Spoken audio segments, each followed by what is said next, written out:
lancée par feu Sa Majesté le roi Hassan II.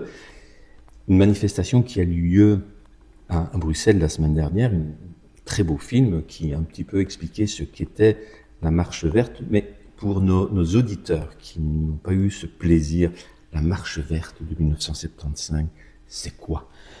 Oui, écoutez, d'abord,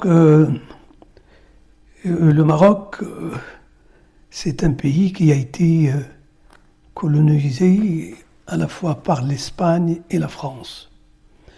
L'Espagne a occupé la région du Nord et l'extrême sud du Maroc, et la France a occupé le milieu du Maroc.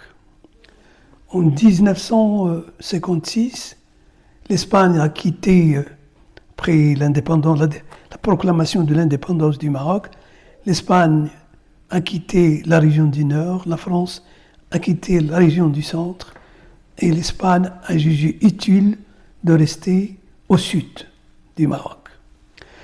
Et au début des années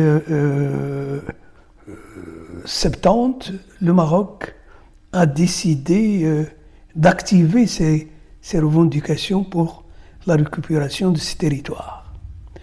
Il a toujours demandé à l'Espagne, d'une façon pacifique et dans le cadre des négociations, de récupérer ces territoires, mais l'Espagne, notamment Franco, qui était à la tête de l'État, refusait d'engager des négociations avec le Maroc.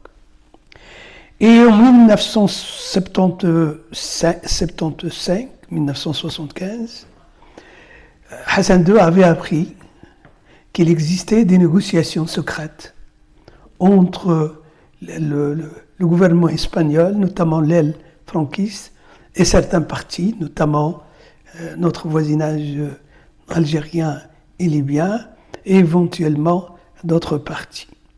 Et Hassan II, quand il a vu cette manœuvre à l'œuvre, il a très vite saisi la Cour internationale de justice à La Haye, en posant deux questions. Est-ce que le Sahara était un territoire vide avant l'arrivée de l'Espagne? Et deux, est-ce que les tribus qui habitaient ce territoire avaient des relations avec l'État marocain? Et la Cour internationale de justice a répondu rapidement en disant que les territoires du Sahara étaient des territoires occupés par des populations et qui avaient des liens d'allégeance avec les différents souverains du Maroc. Hassan II s'est appuyé sur cette décision de la Cour internationale de justice et il a eu cette idée de génie de lancer une marche pacifique vers ces territoires pour mettre de la pression en fait sur l'Espagne pour négocier, qui jusqu'alors refusait d'engager des négociations avec le Maroc.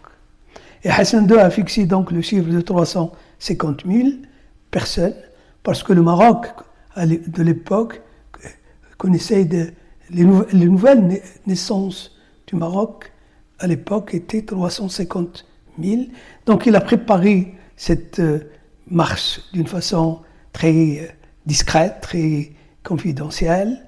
Et quand il a annoncé l'idée au peuple marocain, et les autorités avaient ouvert l'enregistrement et l'inscription des marcheurs, au lieu de 350 000 personnes, il y avait 2 millions de Marocains qui se sont inscrits pour contribuer, participer à cette marche. Pour vous dire combien ce dossier était populaire et combien les Marocains étaient attachés à ces territoires. Disons que cette marche a créé les conditions de vraies négociations avec l'Espagne, qui a accepté de s'asseoir avec le Maroc et la Mauritanie autour de la table de négociation, en présence de la Jma'a, qui est l'instance représentative des populations.